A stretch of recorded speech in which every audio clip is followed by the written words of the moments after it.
할렐루야. 열왕기하 6장 24절부터 7장 2절까지.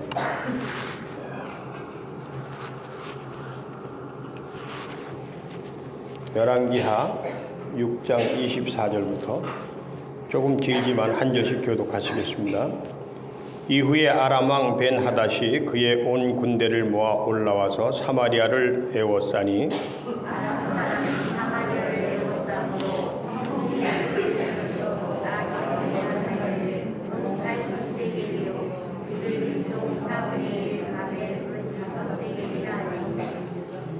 이스라엘 왕이 성위로 지나갈 때에 한 여인이 외쳐 이르되 나의 주 왕이여 도우소서. 왕이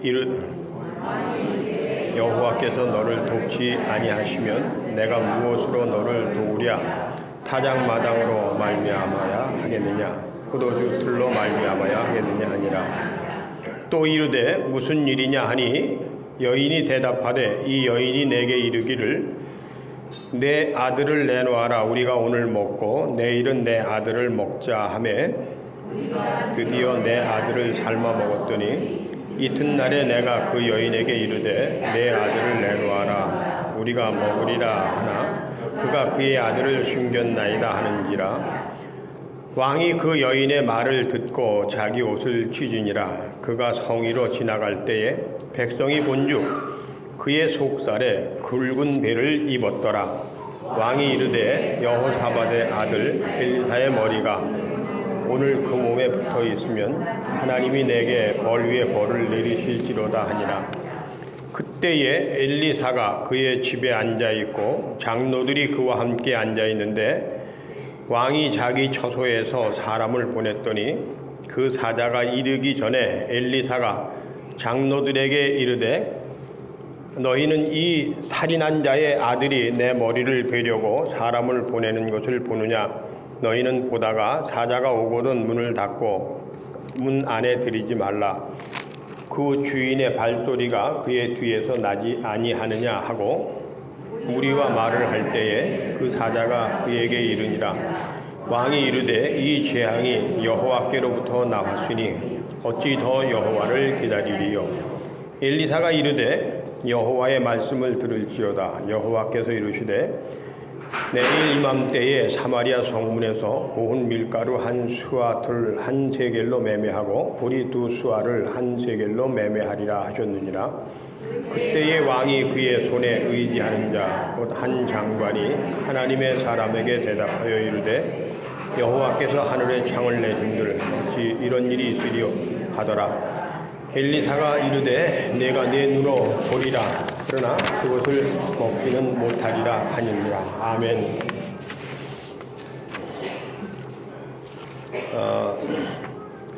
어떻게 여러분 성경을 읽으면서 어떤 생각을 하셨는지 좀 궁금한데 이거 진짜야? 이런 일이 정말 일어났을까? 그런 생각을 하게 되지 않습니까? 성경을 믿어야 되나 말아야 되나 할 때가 있는데 이럴 때 정말 이거 믿어야 돼 말아야 돼 이런 생각이 들죠. 사람들이 먹을 게 없어서 서로 오늘은 네 아이를 삶아서 먹고 내일은 내 아이를 삶아서 먹자. 그리고 실제로 한 아이를 삶아 먹고 그 다음에 또 삶아 먹으려고 했는데 그 아이의 엄마가 그것을 허락하지 않아서 왕한테 와가지고서 그런 사정을 이야기하고 왕은 그 얘기를 듣고서 가슴에 옷을 치고 옷을 찢고 그러면서 분통을 터뜨리고 그러면서 마침내 하나님을 원망하는 이런 현실이 이스라엘의 역사 속에서 있었다는 거죠. 믿고 싶지 않죠? 그런데 믿고 싶진 않은데 아주 만약에 우리가 지금 살아가는 현실 속에서 그런 일이 벌어질 수도 있다.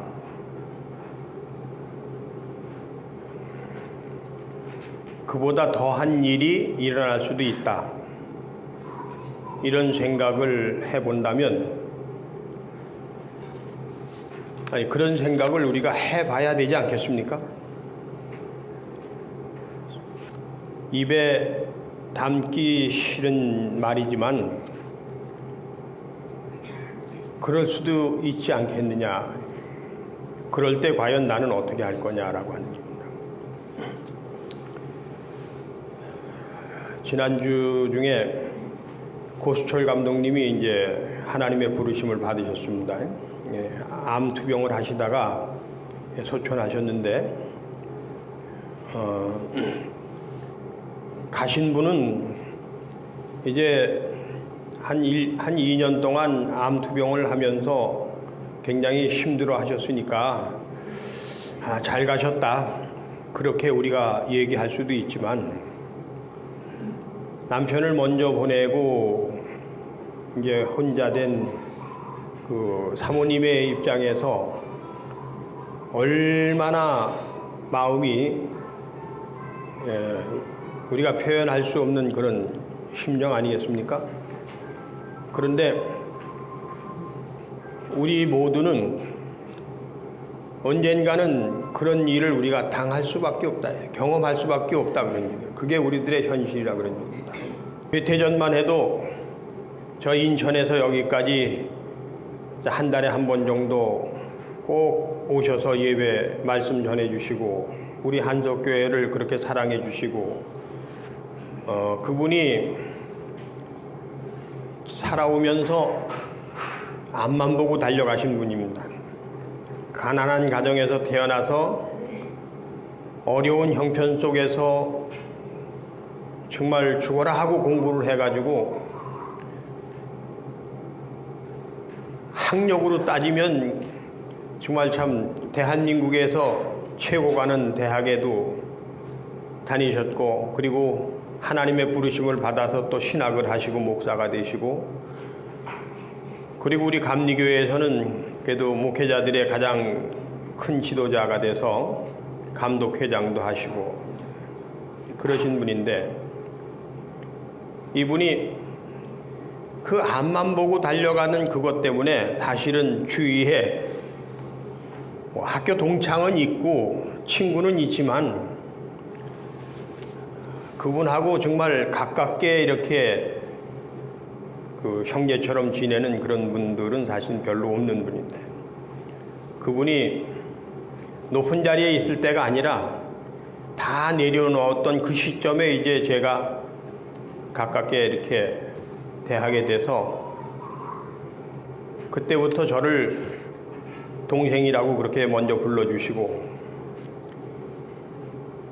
그렇게 또 한 달에 한 번씩 왔다 가시고 지난 성탄절에는 병상에서 크리스마스 캐롤이 듣고 싶다고 그래서 CD를 하나 사서 보내드리니까 빈크로스 위에 캐롤인데 그걸 들으시면서 너무 고맙다 그러시고 또 얼마 전에는 마곡에서 만든 유과가 너무 잘 돼서 맛있어서 우리 윤정혜 권사님 소개로다가 그걸 알게 돼가지고 제가 그걸 또 보내드렸는데 마지막으로 이제 잡수신 음식인지도 모르죠. 나하고 그렇게 가까웠던 사람이 어느 날 유명을 달리했을 때 그 심정은 이루 말할 수 없는 거죠. 저는 젊었을 때 목회하면서 나이 드신 분들이 세상을 떠나시면 일로 와, 일로 와, 일로 와. 애들은 오래 가거든. 박수 한번 해줘요, 수빈이. 수빈이 잘 커요. 그리고 저 엄마한테 가서 앉아있어요. 할머니한테 가서. 그렇지. 아이고 이뻐라. 따라서 하십시다. 어른이 잘하면 애들은 더 잘한다. 이럴 때 그거 뭐 하는 거야? 그 애가 왔다 갔다 하게 설교하는데 이러고 이러면 애도 상처받고 할머니도 상처받고 목사도 욕먹고 그러는데 저처럼 하면 야, 목사님 지혜롭다고 그러고 애도 좋고 할머니도 좋고 여러분도 좋고 그렇잖아요. 그렇죠? 설교는 계속 하면 되는 거니까. 할렐루야. 우리 어른이 잘하면 애들이 더 잘한다. 애들이 문제 있다 그러는데 애들이 문제가 뭐가 있어요? 어른이 잘못하는 거죠. 젊었을 때는 제가 나이 드신 권사님들 가정에서 한 분이 먼저 세상을 떠나시면 살 만큼 사셨으니까 남들은 그보다 더한 사람들도 있는데 감사하게 생각하세요. 이렇게 얘기를 했어요. 근데 나이가 들면서 야, 내가 좀 정말 말을 잘못했구나. 젊은 사람도 혼자 되면 힘든데 나이 드셔서 혼자 되셨으니 얼마나 힘드시냐고 이렇게 얘기해야 되는 걸 그걸 내가 몰랐구나. 근데 그렇게 얘기해야 된다고 생각하게 되는 이유가 뭐냐 하면 정말 사람이 이렇게 혼자 된다는 게 이렇게 힘든 거구나. 저는 설교하면서 우리 교인들을 생각하면서 제일 먼저 제가 그분들을 위해서 기도하는 분이 뭐냐 하면 부부가 같이 있는 분들은 차순이에요. 혼자 계신 분들, 이랬던 저랬던 지금 혼자서 세상과 싸워야 되는 분들, 이런 분들이 기도 1순위예요. 하나님께서 저들을 위로해 주시기를 바랍니다. 그런 기도를 드리지 않을 수가 없어요. 여러분, 우리는 어렸을 때 자식들을 위해서 정신없이 살았습니다. 정말 제 때만 생각해도요, 돈 때문에 월남전에 자원에서 참전한 친구들도 있었고, 또 중동에 가서 돈을 벌어오겠다고 그 사막에 가서 노동자로 가서 살다 온 사람도 있었고, 독일에 간호사로 가고 탄광으로 갔다 온 사람들도 있고, 정말 밤낮 없이 돈을 벌어야 되겠다고 하는 것 때문에, 성공해야 되겠다고 하는 것 때문에 주머니에 딸랑 10달러를 가지고 미국에 유학 갔다 온 친구도 있고, 정말 그런 시절을 살았습니다. 내가 성공해서 우리 어머니 아버지 집 한 채 사줘야 되겠다. 내가 성공해서 내 자식들 잘 먹여 살려야 되겠다. 그런데 어떻습니까? 오늘 우리는 어머니 아버지를 요양원으로 보내놓고 있지 않습니까? 그리고도 자주 가보지도 못하지 않습니까? 우리가 그렇게 잘 되기를 바랬던 우리 자녀들이 취직을 못하지 않습니까? 청년 실업자라는 꼬리표를 달고 삽니다. 혼술, 혼밥, 뭐든지 다 혼자서 하는 게 더 편하다. 꿈을 꾸고 꿈을 이루어야 될 세대가 꿈이 없다고 얘기하지 않습니까? 먹을 게 없어서 가난하기 때문에 힘든 것보다도 꿈이 없고 꿈을 이룰 수 없어서 힘들다고 하는 것이 더 비참하지 않습니까? 시집가고 장계 가야 될 나이인데 시집가면 고생한다, 장계 가면 고생한다, 혼자 사는 게 차라리 낫다, 이런 세대가 더 비참한 세대가 아니겠습니까? 일을 해도 앞이 보이질 않는다라고 하는 거예요. 지난주에 저는 시리아군이 사마리아의 성 한가운데 기어들어가 가지고 엘리사의 기도대로 하나님께서 그들의 눈을 멀게 하셔가지고 적진 깊숙이 들어와서 포위를 스스로 자체하게 만들어 가지고 포위가 돼서 이제 나 죽었구나 하는 상황인데, 그때에 엘리사가 이스라엘 왕에게, 이스라엘 왕이 저들을 칼로 쳐서 죽이자 그러니까 엘리사가 하는 말이, 우리가 쟤들을 싸워서 데려온 것도 아니고 지 발로 여기까지 들어왔는데 그 뭐 죽일 것까지 있냐, 잘 먹여서 돌려보내자. 그래가지고 잘 먹여서 잔치를 벌여서 그리고 돌려보내고 나니까 이 시리아군이 이스라엘의 여호와 하나님이 무서워서 다시는 쳐들어오지 못하더라. 그런데 그것도 잠시 잠깐입니다. 오늘 본문에 있는 상황은 그 시리아군이 다시 이스라엘을 침략을 해가지고 사마리아 성을 이제 포위를 했어요.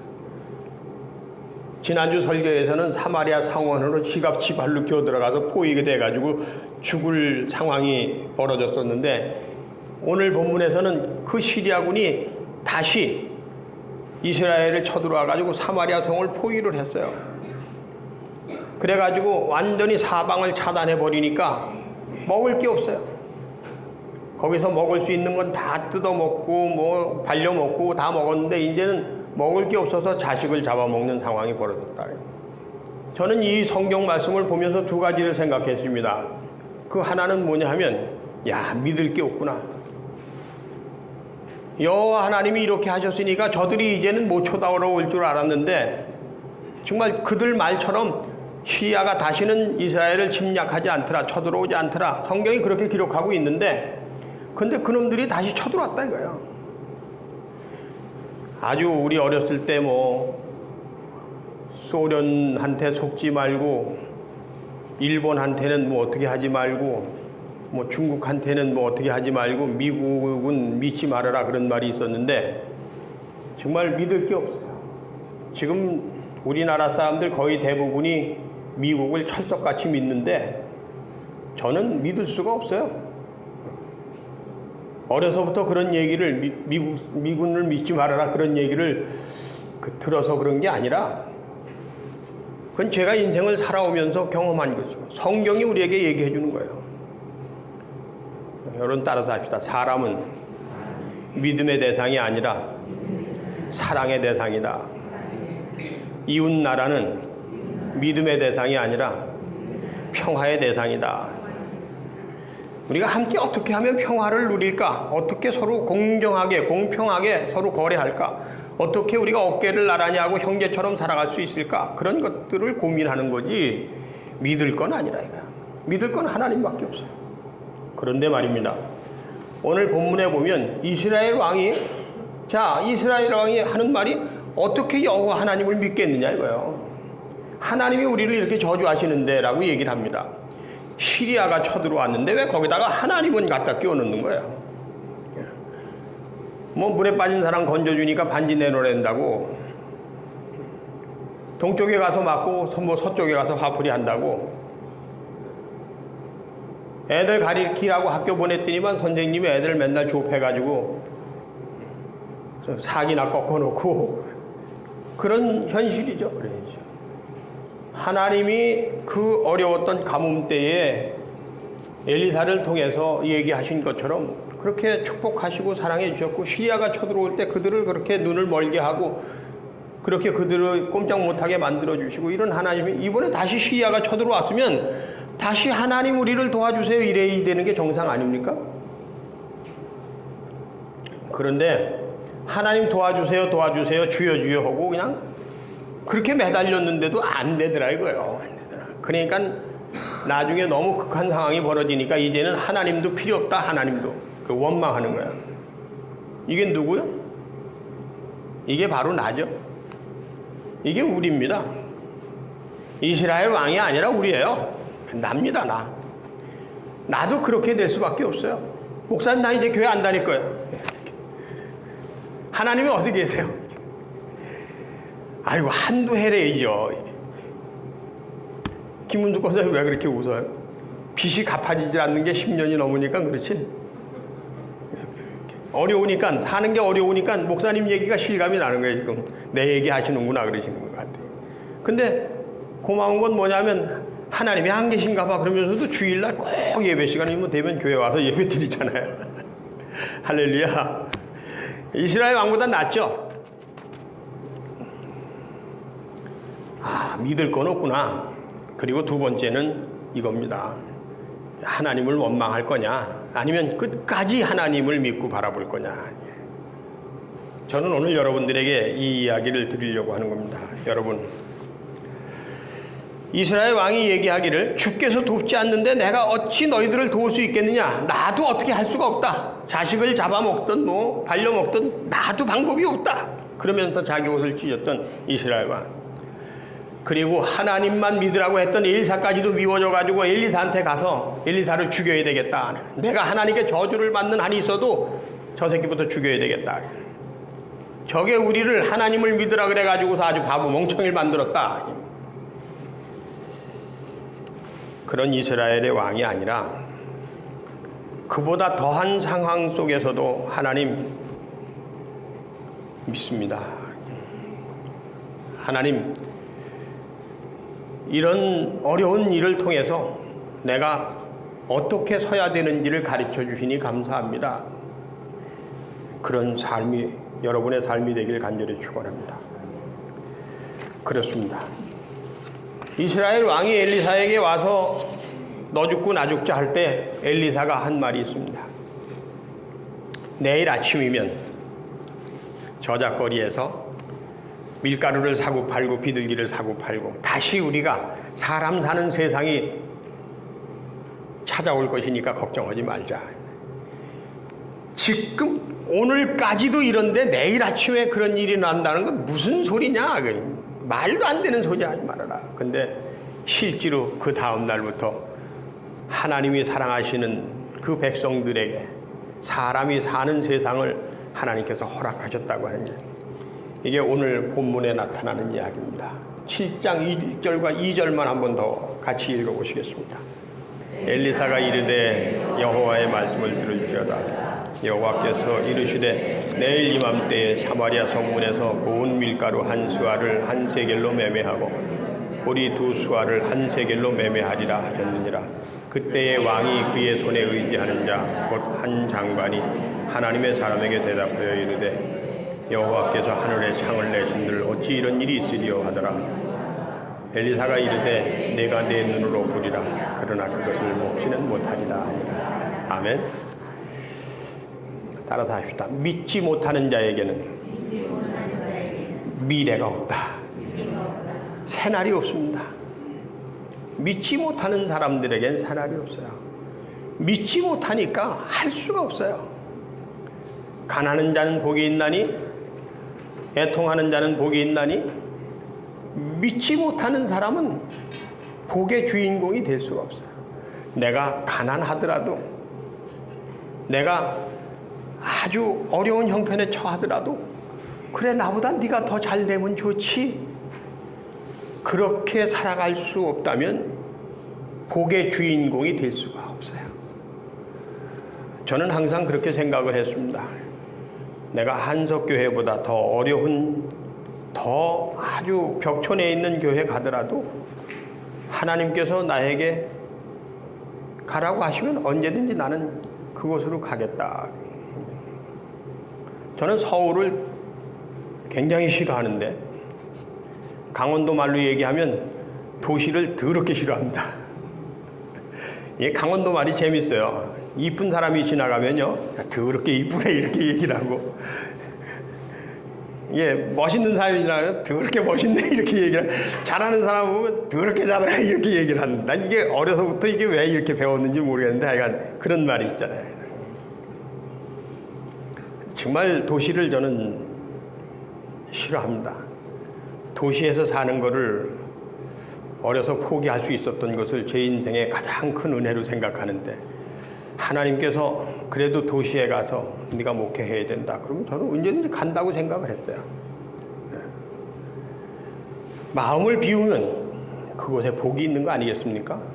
그래서 제가 어디 가서든지 얘기하는데 요번에도 이제 상가에 가니까 만나는 분들마다 저한테 아유 시골에서 얼마나 힘들어 이렇게 얘기하세요. 어떻게 지내 이렇게 얘기하시는데 그때마다 제가 하는 말이 정말 참 죄송합니다. 저 혼자 천국에 살고 있는 것 같아요. 천국에 살고 있는 것 같아요. 어젯밤에도 밤늦게 서재에 왔다 갔다 하면서 그 밤하늘에 어저께는 별이 안 떴거든요. 달무늬만 좀 있었는데 그 바라보면서 좋다. 좋다. 우리 윤정이가 농촌에서 살겠다고 하는데 너무 좋아요. 이 자연 속에서 자연과 함께 살아갈 수 있다는 거 이거 얼마나 좋은 거냐. 이거 얼마나 행복한 거냐. 세상에 대한 욕망과 그리고 성취에 대한 미련을 가차없이 내려놓고 하나님께서 예수 그리스도를 통해서 우리에게 주신 말씀처럼 서로 사랑하면서 살아가는 것. 그것이 곧 행복이고 그것이 곧 구원이고 그것이 하나님의 영광을 드러내는 것이고 하나님의 기쁨이 되는 것이라면 그보다 더 좋은 게 이 세상에 어디 있겠습니까? 여러분, 우리는 걱정합니다. 평화의 제전이라고 하는 평창올림픽이 진행되고 있고 그 속에서 대한민국 선수들이 아주 놀라운 투혼을 발휘하고 있고 좋은 성적을 거두고 있고 한국 선수가 이겼는데 한국 선수가 졌는데 일본 선수가 와서 위로해주고 일본 선수가 와서 칭찬해주고 축하해주고 평생을 가도 눈송이 하나 볼 수 없는 아프리카 흑인 선수들이 나무를 가지고 만들어서 연습한 그 실력을 가지고 올림픽에 참석해서 사람들에게 감동을 주고 그러는 한편에는 미국과 일본과 중국과 북한에서 특사들이 와가지고서 전쟁의 위기냐 아니면 평화냐라고 하는 이런 각축을 벌이고 있는 이런 현실. 결코 우리는 행복해, 우리는 참 좋아, 우리는 정말 대단해. 야, 이렇게 좋은 나라가 또 있냐? 올림픽을, 아시안게임을, 월드컵을 다 개최한 나라. 그런데 바로 그런 나라가 당장 내일이라도 핵의 위기 앞에 두려움을 가지고서 서로 이렇게 해야 된다 저렇게 해야 된다 그러면서 하루도 편할 날이 없는 그런 대한민국. 이날에 여러분, 우리는 무엇을 생각해야 되겠습니까? 이스라엘의 왕처럼 하나님은 없다, 하나님이 계시면 뭐 이런 일이 있을 수 있겠느냐, 교회가 다 뭐냐, 목사부터 먼저 다 갖다가 저 지옥으로 보내야 된다, 그렇게 해야 되겠습니까? 아니면 보라, 새날이 올 것인데 하나님이 이 땅을 축복하셔서 들어쓰셔서 세계 평화를 위해서 당당하게 일하는 나라로 만들어 주실 것이다. 하나님께서 전쟁을 막아주시고 하나님께서 축복할 것이라고 하는 그런 믿음을 우리가 가져야 되지 않겠습니까? 2월의 마지막 주일입니다. 겨울을 이기고 다가오는 봄이 코앞에 있습니다. 십자가의 고난 가운데서 부활의 영광으로 향해 나아가시는 예수 그리스도의 삶을 묵상하는 사순절 절기입니다. 이때 여러분, 승리하신 하나님, 부활하신 하나님, 어떤 고난과 시련 속에서도 선함과 정의를 위해서 그리고 사랑이라고 하는 지고지순한 가치를 위해서 십자가를 지셨던 예수님을 생각하면서 우리가 서로가 서로에 대해서 손을 잡아주고 등을 두드려주는 따뜻한 사람들, 따뜻한 교회, 따뜻한 가정, 따뜻한 세상을 향해서 나가야 되지 않겠습니까? 하나님께서 주신 하나님의 선물입니다. 여러분 모두의 마음속에 불신이 아니라 하나님을 믿는 믿음이 가득하기를 간절히 축원합니다.